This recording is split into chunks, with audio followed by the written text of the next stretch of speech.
Ya, jumpa lagi dengan saya Muhammad Hilman di channel Muhammad Hilman, channel yang akan membantu kalian dalam belajar matematika, fisika, kimia dengan cara membahas soalnya, membahas konsepnya, membahas soalnya, kemudian ada trik cepatnya.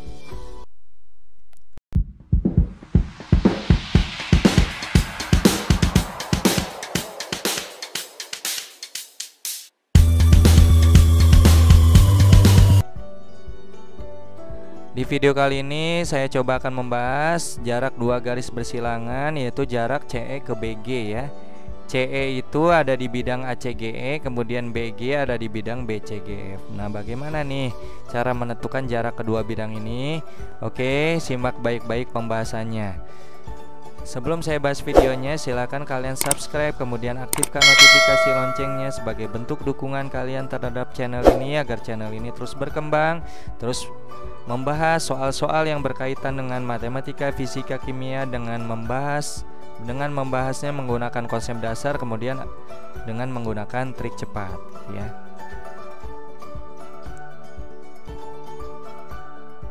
Oke, kita mulai saja pembahasannya. Kita hubungkan C ke E ya, karena yang ditanya jarak CE ke BG. Hubungkan C ke E.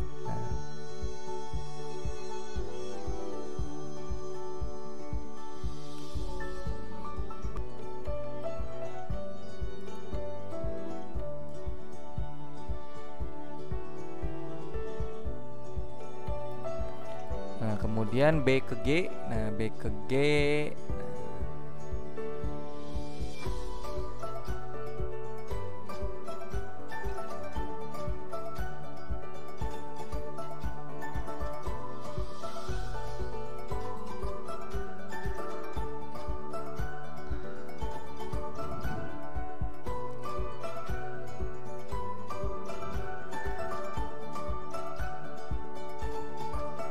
Nah, itu ya.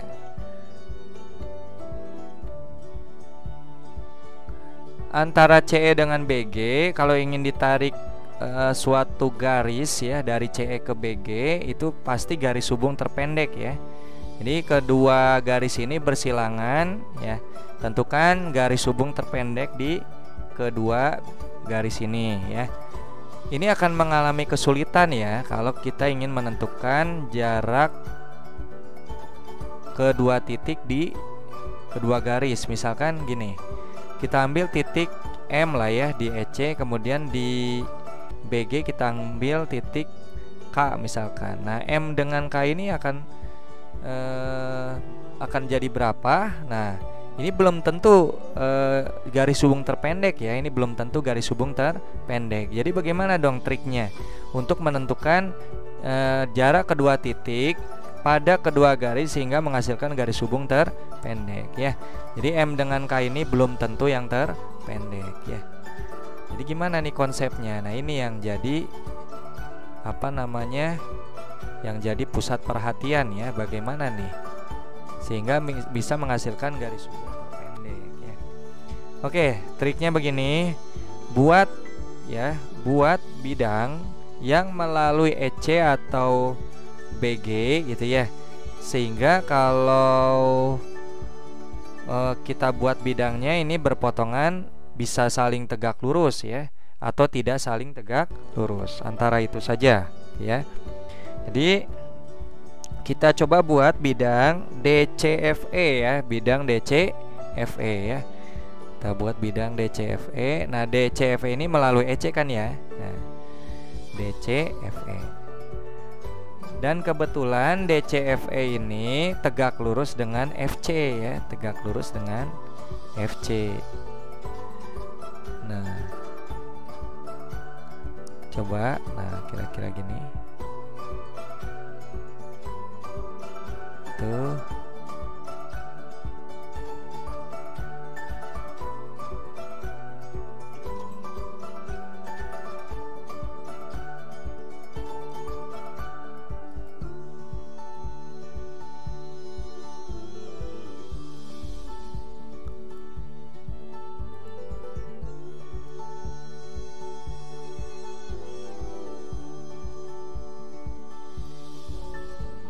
Gitu ya. Nah, jadi langkah-langkahnya adalah, jadi buat bidang. Nah, buat bidang melalui ya, melalui EC, yaitu EDFE. Kenapa buat EDFE? Karena EDFE, tegak lurus ya. Tegak lurus dengan apa? Dengan salah satu garis yang bersilangan ini, yaitu garis apa? Garis BG, tegak lurus BG gitu ya. Nah, setelah mendapatkan bidangnya, nanti akan dapat titik potong ya. Jadi EDFE tegak lurus BG. Nah, di sini EDFE ini berpotongan dengan BG di satu titik. Anggaplah di sini titiknya titik O. Nah, makanya kita bisa memproyeksikan ya garis EC ke titik O itu, yaitu nanti akan jadi garis hubung terpendek gitu ya. Nah, ini konsepnya jarak titik ke garis lagi nih. Nah, ini nih nanti yang dicarinya ya, D-nya. Ya. Jadi kita bisa simpulkan jarak CE ke BG, nah itu sama dengan ya jarak ya titik perpotongan kedua bidang ya, titik perpotongan kedua bidang, yaitu apa? O kemana? Ke garis CE ya, ke garis CE. Jadi kita kembali ke konsep jarak titik ke garis. Bisa ya? Tuh. Ya udah, tinggal kita hitung menggunakan apa? Kesebangunan ya. Seperti video-video sebelumnya saya sudah bahas ini ya. Kalau kita lihat ini siku-sikunya di F ya. Jadi terbentuk segitiga siku-siku EFC ya. Segitiga siku-siku apa? EFC. Jadi dibuat dulu coba. Nah, ya. Ini siku-sikunya di F. Ini E, yang ini C. Kemudian yang diminta adalah O ke O aksen ya, O aksen. Anggaplah ini D ya, O ke O aksen. Nah, ini nanti secara tegak lurus. Nah, anggap ini D-nya, ini O ke O aksen. Maka cara mengerjakannya, karena dua segitiga ini sebangun, segitiga EFC sebangun dengan segitiga apa? O aksen C ya. Maka kita bisa mengerjakan dengan menggunakan perbandingan sisi yang seletak ya. Jadi EF, nah EF adalah garis, kalau kita lihat ini EF-nya itu adalah alasnya ya, karena ini sisi yang terpendek nih, alasnya adalah rusuknya ternyata. Dibandingkan dengan O aksen ya, O aksen adalah yang terpendek pada segitiga O aksen C. Jadi ini yang terpendek. Kemudian bahkan dengan sisi boleh tinggi boleh miring ya di sini ya. Yang diketahui di sini di gambar ini pada segitiga EFC adalah EC ya. EC itu miringnya ya, miringnya. Jadi ini bandingkan dengan miringnya EC. EC dibandingkan miring lagi pada segitiga yang kecilnya O aksen C. Miringnya kalau dilihat ada enggak? Oh, ternyata ada yang OC miringnya ya. Miringnya adalah OC. Nah, miringnya adalah OC. Nah, ya, EF.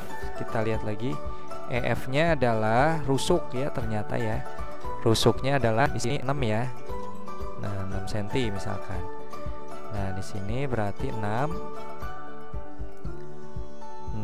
O aksen. O aksennya adalah yang kita cari EC. Nah, ya. EC-nya kalau dilihat E ke C diagonal ruang ternyata. Ya, diagonal ruang ya. OC-nya, nah dilihat lagi. OC-nya kalau dilihat adalah setengahnya FC, setengahnya diagonal sisi ya. Setengahnya diagonal sisi. Jadi ini setengahnya diagonal sisi. Maka 6 per O aksen, diagonal ruang itu R akar 3 ya. R-nya adalah 6, jadi 6 akar 3. DS itu diagonal sisi R akar 2. R-nya adalah 6, jadi 6 akar 2. Tapi di sini kali setengah, berarti setengah kali 6 akar 2 gitu ya maksudnya. Dah, tinggal sederhanakan. Nah gitu. Nah ini nanti bisa dikali silang ini ya. Ini akan menjadi 6 dikali setengah akar 2 sama dengan akar 3 kali OO aksen. Jadi ini 3 akar 2 ya, sama dengan OO aksen kali akar 3. Tuh. Maka 3 akar 2 dibagi dengan akar 3 sama dengan OO aksen. Rasionalkan 3 akar 3 kali akar 2 dikalikan, karena penyebutnya akar 3, dikalikan akar 3 per akar 3. Nah ini akan jadi akar 3 kali akar 3 3 ya. Jadi 3 per 3, akar 2 kali akar 3 adalah akar 6 ya. Coret, jadi jawabannya adalah akar 6 ya. Jadi O aksen atau jarak titik ke jarak garis ke garis. Nah ini garis CE ke BG sama aja jarak titik O ke CE sama dengan O aksen, yaitu akar 6 ya. Nah, sampai sini saja pembahasannya. Bila mana kalian suka dengan video kali ini, silakan subscribe, kemudian silakan kalian like, kemudian share ke teman kalian yang membutuhkan. Jangan lupa subscribe, kemudian aktifkan notifikasi loncengnya agar kalian tidak ketinggalan video-video selanjutnya. Oke, sampai sini saja pembahasannya. Selamat belajar.